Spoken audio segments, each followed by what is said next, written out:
이제 우리 IFRS에서 정의하는 수익과 비용의 개념을 좀 모셔야 되는데, 저희 IFRS에서 정의하는 수익은요, 광의의 수익이에요.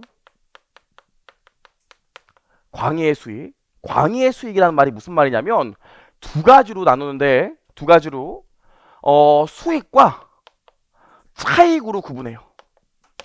그래서 저희 IFRS는 광의의 수익이라고 해서 수익과 차익을 모두 수익으로 본다고요. 아니 뭔 소리야? 자, 이 수익은요, 일반적으로 정상적인 영업 과정에서 반복적으로 발생하는 것들을, 거래에서 발생하는 것들이고요. 이 차익은요, 정상적인 영업 과정이나 비정상적인 영업 과정에서 발생하는데, 얘네들은 비반복적이에요. 자, 보세요, 여러분.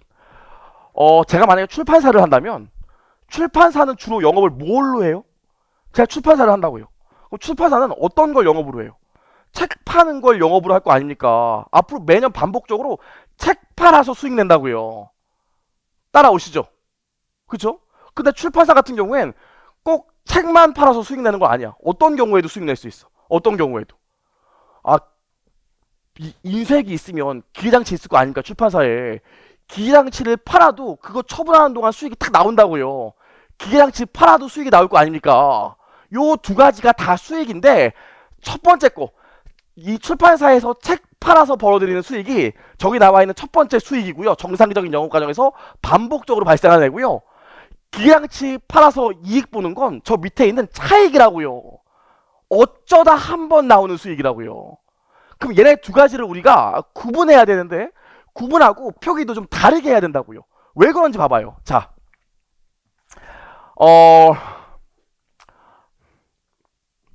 어떤 기업이 있는데 여러분,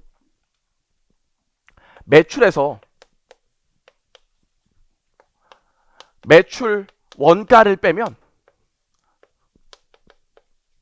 매출 총 이익이 나오는 것까지는 아시죠?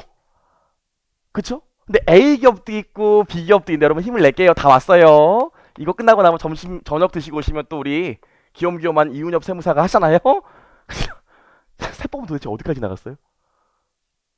그렇죠. 그런 걸 물어보는 거 예의가 아닌데, 그렇죠? 제가 한번 기본반 학생한테 물어봤어요. 오늘 세법 어디 배웠니? 그랬더니 아니 그냥 뭐 전반적으로 두루두루 배웠습니다 그러더라고요. 제가 깨달았죠. 잘 모르겠다는 표현을 교양 있게 튀는 표현이 전반적으로 두루두루 배웠습니다 이거더라고요. 자, 돌아와서 매출 총이익이 100원이고 얘도 100원이래. 이렇게만 보면 A 회사 B 회사를 정확히 비교할 수 있을까 없을까요? 매출 총이익만, 야 니네 회사 우리 회사나 매출 총이익 둘 다 100억이야 라고 한다면 A 회사 B 회사 다 똑같은 회사냐고요. 절대로 그렇지가 않아요. A 회사 같은 경우에 매출이 만억이래요. 만억이라고 할게. 만억이래. 근데 원가가 9,800억이래. 아니 9,900억이래. 그래서 매출 총이익이 100억 나올 수 있다고요. B 회사 같은 경우엔 매출이 300억인데 원가가 200억이래. 그래서 매출 총이익이 100억 나올 수 있다고요. 두 회사는 사이즈가 전혀 다른 기업일걸요.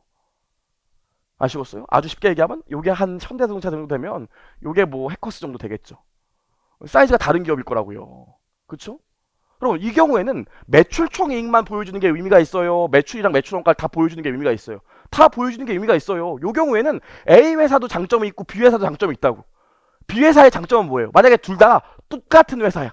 똑같은 물건을 파는 회사래. A 회사와 B 회사 장점이 있지. B 회사는 장점이 뭡니까? 이익률이 높잖아요. 300원짜리 팔면 100원씩 이익 난다고요. 이익률이 33.333%예요. 굉장히 높은 이익률이라고요. 현대자동차 이익률이, 물건 팔았을 때 이익률이 5% 이내예요. 굉장히 높은 회사지. 이 회사는 어때요? 이익률은 쓰레기지만 둘 다 똑같은 판매 가격에 똑같은 물건을 팔고 있다면 점유율이 엄청나게 높은 회사라고요. 두 개 다 의미가 있어요, 정보가. 우리 회계는 뭐? 정보 이용자의 의사결정에 필요한 유용한 정보를 제공하는 건데, 매출 총 이익만, 이렇게 순액만 제공하면 아무 의미가 없다고.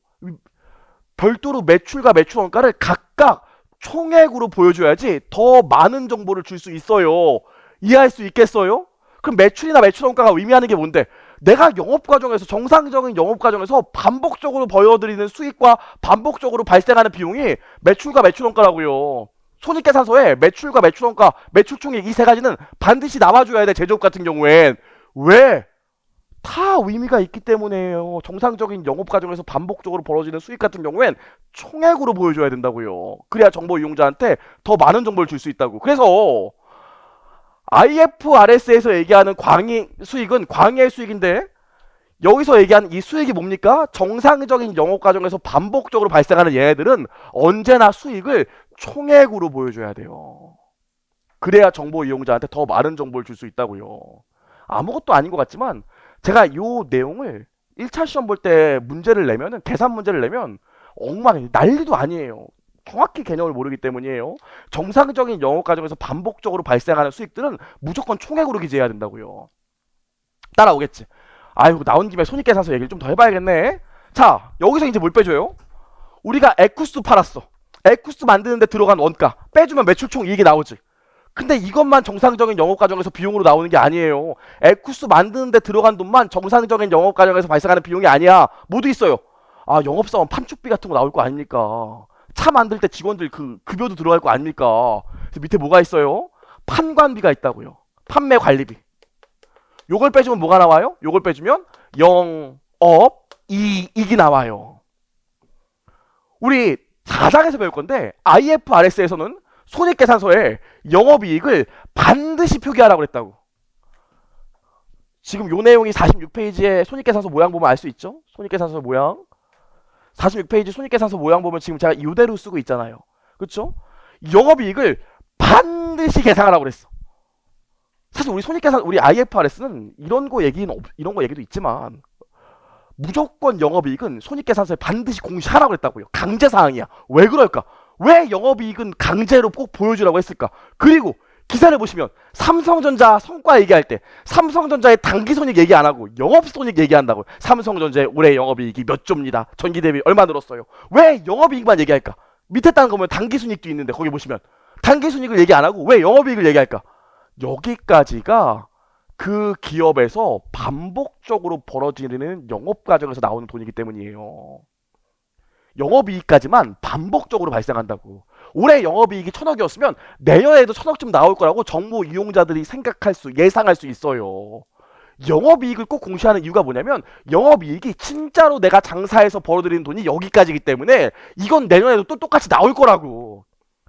아시겠어요? 영업이익. 그래서 영업이익은 반복적으로 발생하기 때문에 반드시 공시를 해야 돼요. 근데 그 밑에 가면 뭐가 있어? 손익계산서 보시면.